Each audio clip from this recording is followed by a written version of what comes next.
Bonjour et bienvenue à ce segment. Aujourd'hui, une madame me demande, est-ce que en iridologie, je peux voir la ménopause dans l'œil? Est-ce que je peux voir si elle aurait besoin de l'estrogène et ou du progestérone? C'est une madame qui a été diagnostiquée officiellement du médecin en étant ménopausée et elle veut savoir est-ce que je suis capable d'aller voir dans son œil et voir la ménopause. Elle m'a envoyé des photos de ses yeux. Malheureusement, elle a les yeux trop foncés et les photos ne sont vraiment pas claires. Alors, je ne suis pas capable de voir juste parce que les photos sont trop foncées. Alors ici, j'ai pris une photo et on va répondre à sa question. C'est sûr, en iridologie, on ne fait pas de diagnostic et on ne peut pas aller voir de maladie. Mais il faut connaître son anatomie pour faire les liens entre les organes. Alors, je vais changer sa question pour si elle me dit qu'elle a la ménopause, qu'est-ce que moi je vais aller vérifier dans l'œil qui pourrait justifier les symptômes? Pas la maladie, mais justifier les symptômes. Alors, j'ai pris ici juste l'œil gauche et on va regarder qu'est-ce que je regarderais quand quelqu'un me dit je suis ménopausée, je ne sais pas quoi faire. La première chose à faire, premièrement, c'est moi ici qui ai mis les chiffres pour avoir mes repères. Le premier organe que je vais aller vérifier, et c'est pas un organe, c'est une glande. La première chose que je vais vérifier pour commencer, c'est la glande pituitaire. La glande pituitaire, c'est la glande maîtresse. Elle s'occupe de beaucoup de glandes endocriniennes. Si la glande pituitaire est débalancée, c'est sûr toutes les autres glandes le seront aussi.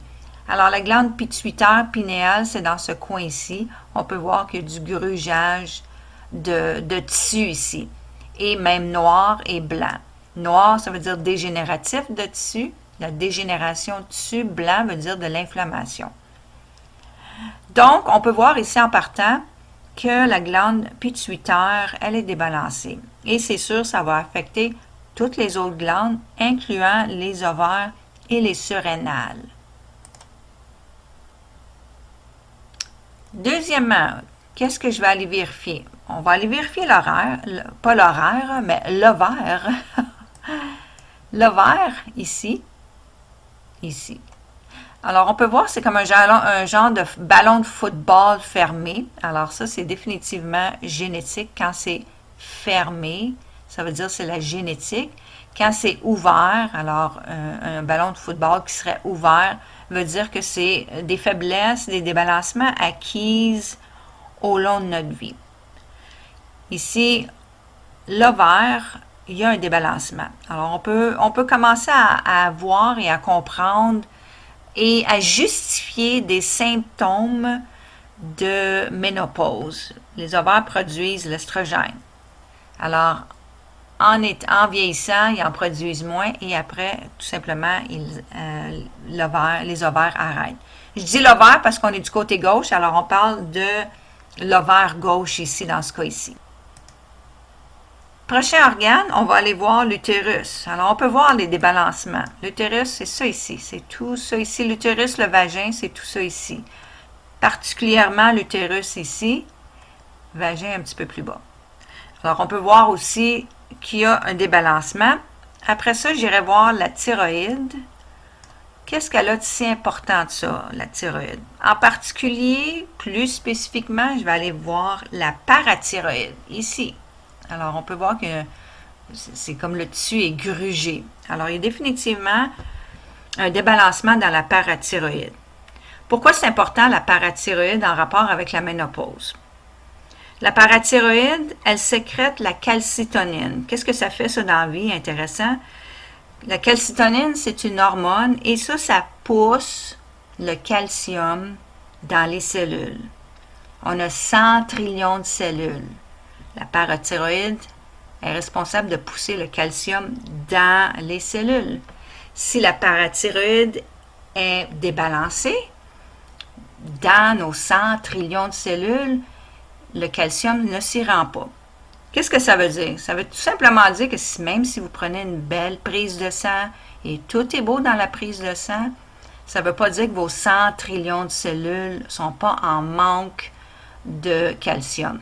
Alors, ça explique pourquoi les gens qui ont de l'ostéosporose, on prend des prises de sang et on leur dit que tout est beau dans la prise de sang, mais quand ils font des tests de densité osseuse, je ne suis pas sûre si c'est le bon terme, qu'effectivement, ils ont l'ostéosporose. Alors, ça explique très bien.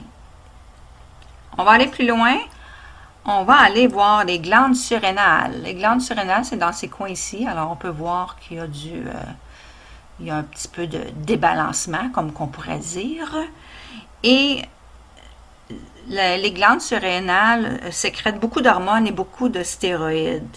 Les glandes surrénales, on appelle ça les glandes de stress. Hein? Quand on a de la misère à gérer notre stress, souvent les glandes surrénales sont à terre. L'importance des glandes surrénales. Quand les ovaires ne sécrètent plus d'estrogène, alors c'est les glandes surrénales qui prennent la relève. Et quand elles sont débalancées, elles ne sont pas capables de produire ou pas assez d'estrogène, bien là, on a les symptômes de ménopause. Alors voilà l'explication clé ici. C'est quand même un tout, mais une très bonne justification des symptômes de ménopause, c'est que les glandes surrénales sont débalancées. Et c'est normal, avec le mode de vie qu'on vit, que nos glandes surrénales sont à terre. Hein? Donc, on va continuer avec les reins. Alors, les reins de chaque côté, ici, on peut voir, en réalité, ça c'est la jambe. Il y a beaucoup de débalancement au niveau du genou. Le méridien du rein passe dans le genou. Souvent, quand on a mal au genou, c'est parce qu'on a un débalancement au niveau des reins. Pourquoi les reins sont si importants? Pourquoi j'en parle, hein, des reins? Premièrement, la glande surrénale est collée, est au-dessus du rein. Entre la glande surrénale et le rein, il n'y a pas un mur de ciment, là. S'il y en a un qui est faible, l'autre aussi va être faible, va être débalancé. Le rein, c'est un des 4 organes éliminatoires. Dans le corps, on a 4 systèmes éliminatoires. Éliminatoire, ça veut dire quoi? Les déchets. Hein? C'est pas juste manger qui est important. On a les 4 organes éliminatoires qui sont les reins, la peau, les intestins et les poumons. Alors, même si vous mangez bio, super, vous mangez vos pois chiches, vous mangez pas de viande, rien, le lait d'avoine, tout ça. Alors, si vous n'êtes pas capable d'éliminer, si vos 4 organes éliminatoires ne sont pas assez, comment je pourrais dire, puissants ou fonctionnels à 100%, vous êtes quand même en train de ramasser des toxines dans vos tissus.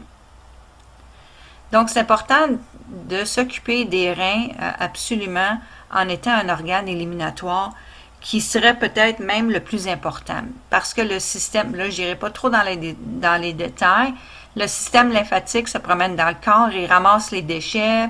Après avoir passé par ici, par là, ça sort par les reins. Si le système lymphatique est visqueux ou ne fonctionne pas bien, et où les reins pas capables d'éliminer, bien là, c'est là que ça refoule dans le système du corps humain et c'est là les problèmes et tous les symptômes possibles, imaginables, c'est là que ça sort. Alors, c'est important, le système lymphatique et le système rénal. C'est le système le plus important, en fait, avant tout autre système. Les reins aussi, l'importance des reins, c'est qu'ils transforment la vitamine D en forme active. Alors, vous allez au soleil, avec les rayons du soleil, vous absorbez la vitamine D par la peau. Et les reins, eux, vont la transformer en forme active. C'est drôle, qu'est-ce que je viens de vous dire là? C'est pas quelque chose qu'on entend. Moi, aussitôt que je rentre dans un monde médical, au docteur, peu importe, la seule chose qu'on me dit, même si je vais pour un ongle d'orteil, on me dit, bien vous, à votre âge ménopausé, c'est le temps que vous prenez de la vitamine D. Tout de suite, on me dit ça, tout de suite. Aussitôt que tu es ménopausé, prends la vitamine D, prends la vitamine D, prends la vitamine D. Alors, je suis certaine qu'il y en a beaucoup qui se voient là-dedans. C'est quoi le problème de prendre la vitamine D? Quel est le problème? Il faut savoir qu'est-ce qu'ils ont été chercher dans la nature pour la faire, cette vitamine D-là? Quand vous regardez sa bouteille, puis c'est écrit vitamine D, tel gramme ou telle unité, je ne sais pas trop, qu'est-ce qu'ils ont été chercher dans la nature pour la faire, cette vitamine D-là? Est-ce qu'ils ont été la chercher dans la mer, dans l'air, dans les herbes, dans les plantes, dans les fruits, dans les légumes? Absolument pas. Donc, la vitamine D et toutes les vitamines que vous voyez dans les magasins naturels que vous payez bien cher, dans les pharmacies, peu importe. La vitamine que vous prenez est minéraux. Si vous voyez que ça ne vient pas de la terre, de la mer, des herbes, elle est faite à la base de pétrole. Alors, vous prenez ça, votre vitamine D fait à base de pétrole. Qu'est-ce qui se passe dans le corps? Le corps va s'en servir un petit peu parce qu'il est mal pris, il dit « bah, j'aime mieux m'en prendre un peu ». Mais, à cause que vous avez les 4 organes éliminatoires pas 100% fonctionnels, les reins, la peau, les intestins, les poumons, et là, le corps va emmagasiner la vitamine D. Et pas de la bonne manière. Il va la mettre dans les tissus, parce qu'il n'est pas capable de le sortir. On va les mettre dans les tissus. On ne sait pas quoi faire avec cette vitamine D-là. Je ne sais pas. Alors, ça fait des ravages, parce que c'est pas supposé d'aller dans ces places-là, c'est supposé de sortir. Alors, comment prendre la vitamine D dans la nature? Pour prendre la vitamine D dans la nature, je viens de le dire, avec les rayons du soleil, la peau absorbe la vitamine D. Là, vous allez dire, oui, mais le cancer, le soleil, le cancer. Oui, vous avez raison. Par contre, on va aller plus loin. Prendre du soleil 15 minutes par jour, avant 11 heures le matin ou après 3 heures l'après-midi, c'est assez pour emmagasiner la vitamine D. Vous pouvez faire ça 6 mois par année et vous allez être capable de passer l'hiver. Sinon, l'hiver, de sortir puis avoir un peu de soleil sur les joues. Il ne faut pas regarder le soleil directement, très dangereux, mais juste le fait d'absorber les rayons de soleil, même s'il ne fait pas soleil, les rayons passent à travers les nuages. Alors, 15 minutes par jour, allez-y avant 11 heures, après 3 heures, il y a moins de danger.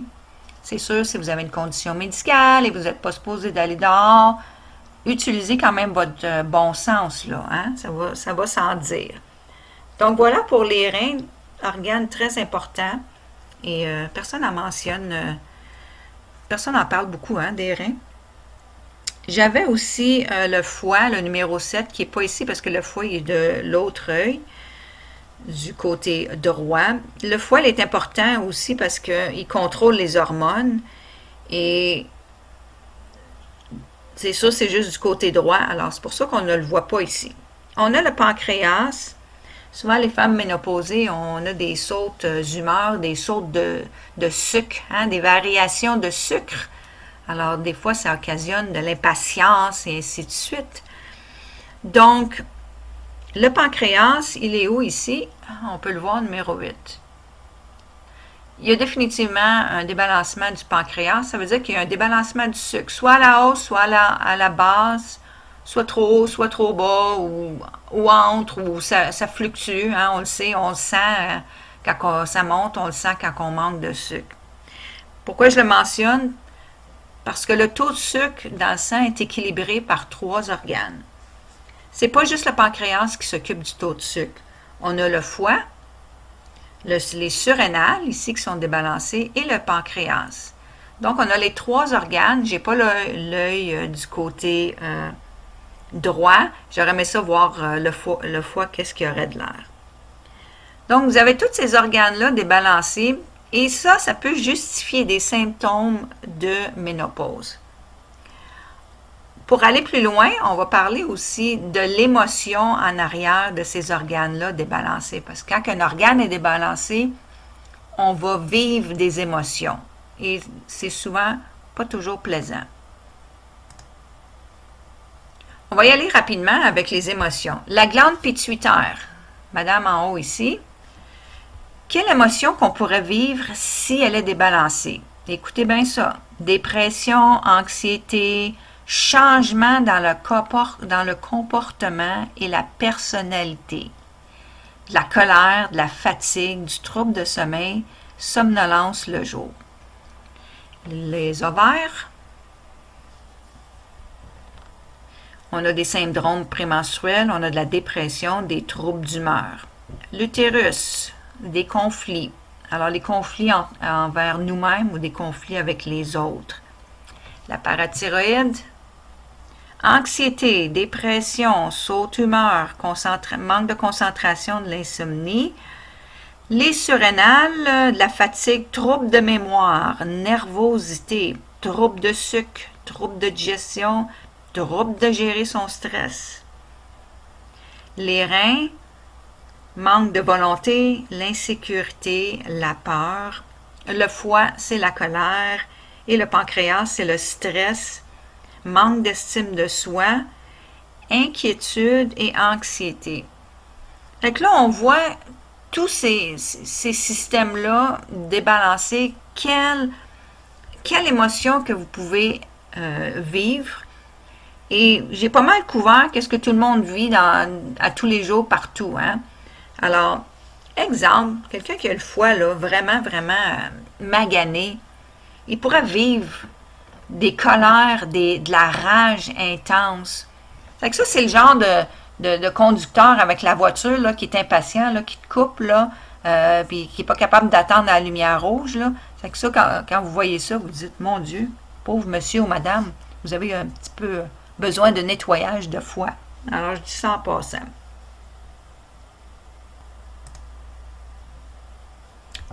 Dernière chose que je vais vérifier, vous voyez les belles lignes ici, là, ça c'est des lignes. Ça, on appelle ça des anneaux nerveux. Hein?